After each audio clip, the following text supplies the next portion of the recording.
আচ্ছা, আজ একটু অর্থ সংক্রান্ত ব্যাপার বলি। হ্যাঁ, অর্থটা তো সবার প্রয়োজন, আর এখনকার যা দিনকাল অর্থর তো ভীষণ দরকার। অর্থ ছাড়া তো মানে সেকেন্ডও চলবে না, ভোর থেকে উঠেই অর্থের দরকার। তো যারা একটু অর্থ, আমি বলছি না আপনারা কোটিপতি হয়ে যাবেন বা হবেন, কিন্তু আপনার যা অর্থ আছে তার থেকে একটু বাড়বে।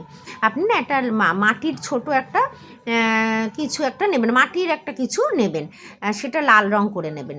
লাল রং, মাটির লাল রং কিনতে পাওয়া যায়, ওটা লাল রং করে নেবেন।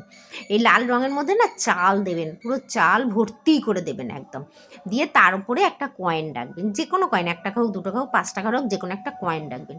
রেখে না আপনার ঘরে যে মা লক্ষ্মী আছে, মা লক্ষ্মীর কাছে ওটা রেখে দেবেন। দিয়ে না বলবেন ওম শ্রীম, ওম শ্রীম। এই মন্ত্রটা আপনি যতবার পারবেন, 108 বার করতে পারলে খুব ভালো হয়, তবুও যতবার পারবেন ওম শ্রীম, চোখ বন্ধ করে ওই মাটির পাত্রটার উপর হাত রাখবেন, রেখে ওম শ্রীম চান করে উঠে এটা বলতে থাকবেন। 108 বার বললে ভালো হয়।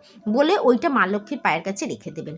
ওটা রেখে দেবেন, পরের দিন আবার যখন 24 ঘন্টা হয়ে যাবে, তখন আপনি আবার স্নান টান করে উঠে ওই মানে ওই যে মাটির পাত্রটা লাল রঙের, ওই চাল শুদ্ধ এ শুদ্ধ, আপনার যেখানে টাকা পয়সা থাকে, যেখানে আপনি টাকা পয়সা থেকে রোজ নেন বা টাকা পয়সা রাখেন আলমারির মধ্যেও, যেখানে হোক, সেইখানে এক কোনায় রেখে দেবেন। আপনি দেখবেন আপনার টাকা পয়সা যা ছিল তার থেকে অবশ্যই বেড়ে গেছে, 100% বেড়ে গেছে। আর ওই শ্রীম মন্ত্রটা পারলে আপনি সবসময় জপ করবেন। মা লক্ষ্মী কিন্তু এই শ্রীম মন্ত্রে ভীষণভাবে ভালো হন, মানে উনি খুব তুষ্ট হন আর কি। তো এটা কিন্তু অবশ্যই করবেন। নমস্কার, দেখা হচ্ছে পরের ভিডিও।